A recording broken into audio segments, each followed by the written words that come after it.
What is up, Facebook world? Noah Walsh here. Conquer what you chase, the gunslinger in the house. So I said I have a big announcement today. I want to talk about it. I want to talk about kiss and tell. And I've got some big industry news. But first off, let's dive into some content. So let's talk about kiss. What does kiss mean? Kiss means keep it stupid simple. Okay, so when you get a customer who comes in, you get an internet lead, you get a phone call, a phone up, whatever it is, however you get that customer, you're out and about, somebody asks you about cars. What we want to do is we don't want to ask them too much information that they need to give us.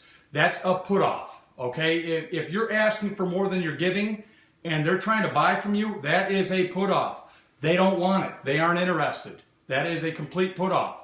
So what you want to do is you want to get the kiss, keep it stupid simple. Ask them questions.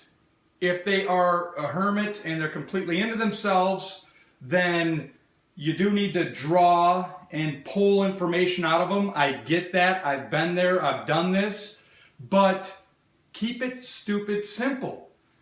If they aren't given information, talk about them a little bit. So why are you interested in this car? So why are you interested in this payment? Say things that they're going to say yes to, like, is that payment what works in your budget? Yeah, it is. Okay, so you want a $50,000 truck for $169 a month? Yeah, that would fit in anybody's budget, right? But we need to draw it out of them. We need to pull it out of them. And then what we need to do is when we kiss, we keep it stupid simple, because if we're asking them 50 questions right away, well, why do you want this? What are you going to be pulling? What's the tow ratio of this? What did you have before? If we're asking too much, people aren't interested. I saw this today. I was watching some threads on Facebook, and people were like, yeah, well, what are you going to do? And they just kept trying to get information. There was no engagement. We want engagement. We want the customer engaged. When I first started a lot on Facebook, I would just post and go. Post and go. I had no engagement. I had a few likes. Now when I spend the time and I put the time in on engagement and finding out what they really want, they interact with me on all my posts. They give me likes on everything. That's what we want to get. So the kiss is keep it stupid simple. The tell is tell them why it's a benefit. One of my favorite things to do was tell people when they had an objection. They would say, I don't like the mirror on this car. I don't like the way it looks. And I would say, you know, folks, Ford spent millions of dollars engineering this mirror to get you the best gas mileage, to have the best visibility, and actually the way it's structured with the door beams inside, the way they structured this all together for you was to keep you safer in the event of an accident. If you set things up that way, now that mirror that they hated, they look at it and they see it's a benefit. They see it's a true benefit. So keep it stupid simple. Give them what they're looking for. Don't try and draw too much from them and push them away. And then tell them why. Tell them why you're doing this. Tell them why that's a benefit. Tell them why they need this. Tell them why that's a feature on that car that they used to hate, now they're going to enjoy. Another thing I wanted to talk about is watch out what you share on Facebook in conversations with customers and other people. We all fall into this. Gossip is fun. Gossip is useless. When we're bashing people, that can get back around. When we say something negative, it can get strewn into something more negative that we really didn't mean. So really watch what you're saying in your conversations. When you're emailing a customer, I've got a video coming out tomorrow that I shot earlier, and it was called Bash Your Competition. But you don't want to bash. When you bash, I run into this on the sales floor, on the training floor, on the coaching floor. I've run into this where I've like kind of bashed my competition, like, oh, I'm going to take them down a notch. And I lost engagement with those people I enjoyed having conversations with that brought value to me. Remember, you want to surround yourself by big producers. You want to put yourself in a mastermind network to where you're giving valuable information and you're getting more. It's the law of reciprocity that the more you give, the more you get. The stronger your core is, the stronger your alignment is. And you want to keep things that way. So make sure you are not bashing people on there. Stay focused on what you're trying to conquer what you chase. Stay focused. We're all trying to conquer what we chase something. Okay? I talked to a neighbor of mine. We had them over. They just moved in the other day. We had their kids over. And he talked about the rule of 8s. And I don't know who wrote it, but it was some sword maker, kung fu legend,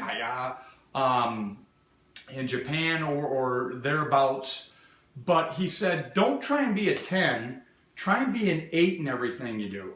Okay, think about it. I think about it too. People say, oh no, you do this, or that. But when I was on the sales floor, I was a 10. Like, I was on. I gave my customers everything they wanted. I was right in there. I was right on there. I was a 10.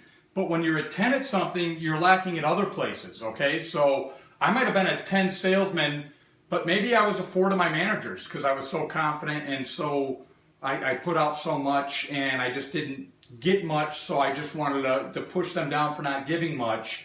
But I was maybe a 4 is a salesperson to the management. Now, as a 10 to my customers, which I thought all that mattered. Maybe I was a 6 at home.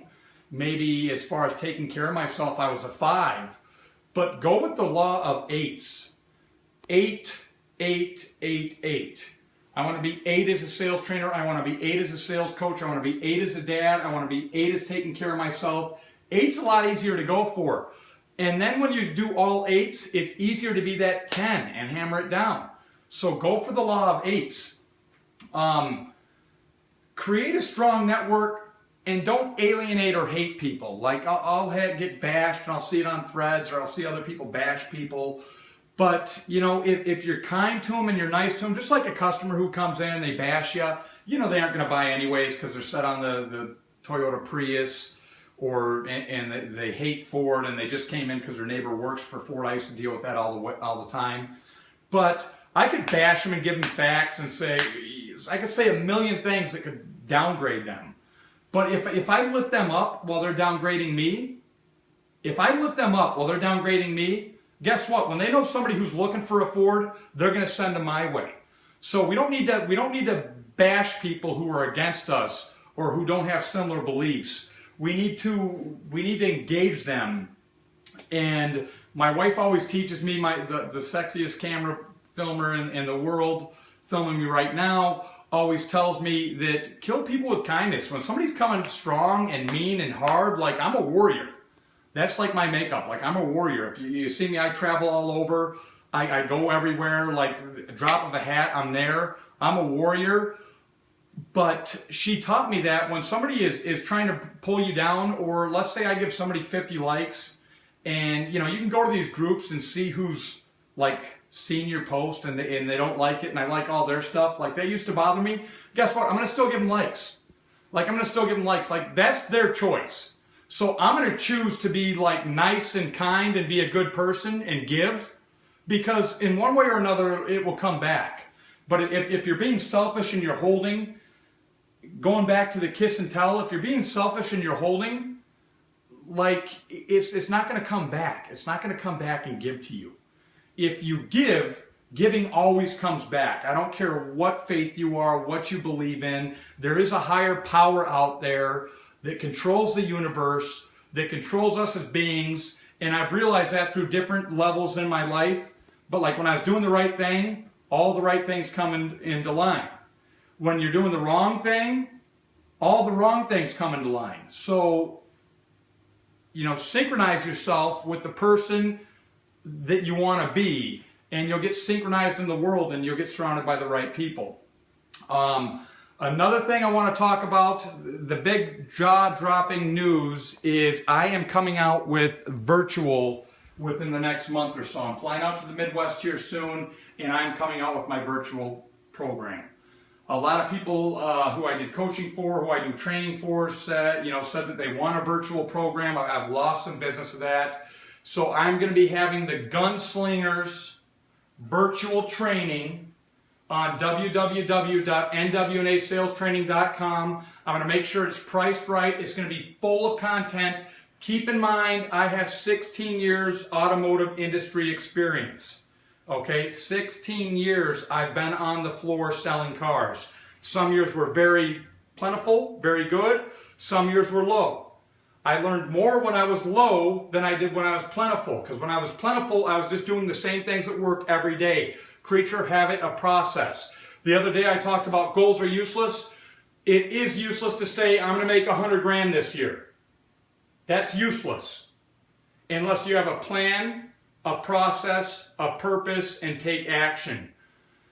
I know this isn't what you are all thinking it was going to be, but Noel Walsh, Gunslinger, Conquer What You Chase, I'm out.